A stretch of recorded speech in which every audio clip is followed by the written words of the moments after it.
Hoje vamos falar de algo muito importante para nossa localização: o som. Ele é uma onda longitudinal de compressão e refração de um meio. Portanto, o som se propaga por meio de interações intermoleculares, ou seja, ele depende da existência de matéria para acontecer. Logo, ele é uma onda mecânica. Nós chamamos de som as ondas sonoras que nós seres humanos ouvimos, ou seja, com a frequência entre 20 Hz e 20.000 Hz ou 20 kHz. Abaixo de 20 Hz é o infrassom e acima de 20 kHz é o ultrassom. A velocidade do som no ar a 15 graus Celsius é 340 metros por segundo, só que essa velocidade depende do meio de propagação e da temperatura. E o nosso ouvido difere algumas características peculiares das ondas sonoras. Vamos começar falando da altura, que não tem nada a ver com o volume de alguma coisa, e sim é o que nos permite diferenciar um som grave de um som agudo. Por exemplo, nós homens temos a voz mais grave, portanto nossa voz varia entre 100 e 200 Hz. Já as mulheres variam entre 200 e 400 Hz. Outra característica é a intensidade, isso sim é o volume, que tem a ver na verdade com a amplitude da onda. Quanto maior a amplitude, mais forte é o som. Matematicamente, nós calculamos a intensidade sonora como sendo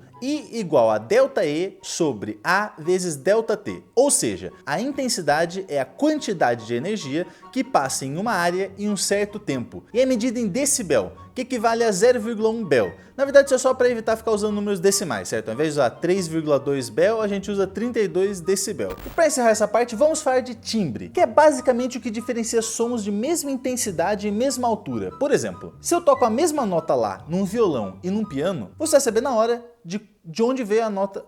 Você vai saber na hora de que instrumento veio cada nota. Isso acontece porque o timbre do violão e do piano são diferentes. A gente viu nas aulas anteriores as propriedades das ondas, refração, reflexão, e essas propriedades também se aplicam às ondas sonoras. Eu não vou entrar em detalhes aqui porque eu já falei nas aulas anteriores, mas eu quero chamar a atenção de vocês para alguns detalhezinhos. Vamos começar com a reflexão do som, que pode gerar, na verdade, 3 fenômenos pra gente. O ouvido humano só consegue distinguir sons num intervalo maior do que 0,1 segundos. Portanto, se o objeto que reflete som está muito próximo da fonte emissora, muito perto da minha boca, por exemplo, o som refletido vai chegar ao meu ouvido junto com o som original. Ou seja, isso vai gerar uma sensação de que o som está mais forte.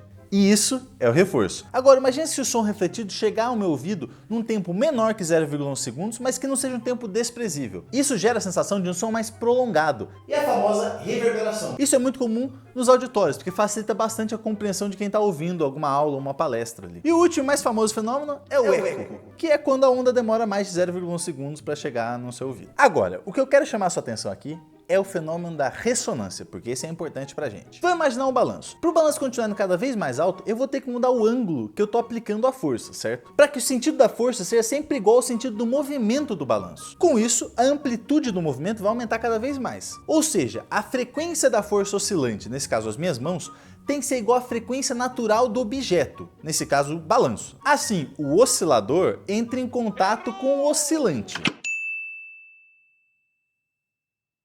Nesse caso, há uma transferência de energia contínua da fonte, no caso a minha mão, para o sistema, que no nosso exemplo é o balanço. E como isso se aplica na vida real? Muito simples, o micro-ondas. Basicamente o micro-ondas joga ondas dentro da comida, ou do que você colocar lá dentro, e entra em ressonância com as moléculas de água, que absorvem energia radiante e se aquecem, sem precisar de fogo ou nada do tipo. E tudo que nós falamos até agora é para a fonte e para o receptor parados. Mas e se eles estiverem em movimento? Vamos imaginar que você está parado na calçada e uma ambulância está vindo de um lado aqui para atravessar na sua frente, na rua. Nessa situação, temos o efeito Doppler. Quando a ambulância estiver vindo na sua direção, você vai ouvir o som mais agudo do que realmente é, ou seja, em uma frequência mais alta, devido ao movimento da ambulância na sua direção. Com isso, o comprimento de onda vai ficar menor do que de fato deveria ser. Portanto, o comprimento de onda que você ouve é lambda' igual a lambda, que seria o comprimento de onda que está saindo de fato da sirene, menos o delta lambda. Aí podemos desmembrar usando a fórmula da velocidade. Vai ficar velocidade do som dividido por f', que seria a frequência que você ouve, é igual a velocidade do som dividido por f, que é a frequência emitida pela sirene, menos a velocidade da fonte, no caso a ambulância, dividido por f. Quando a ambulância está indo para longe, o comprimento de onda será maior do que o real emitido pela sirene. Portanto, ouviremos um som mais grave do que é de verdade.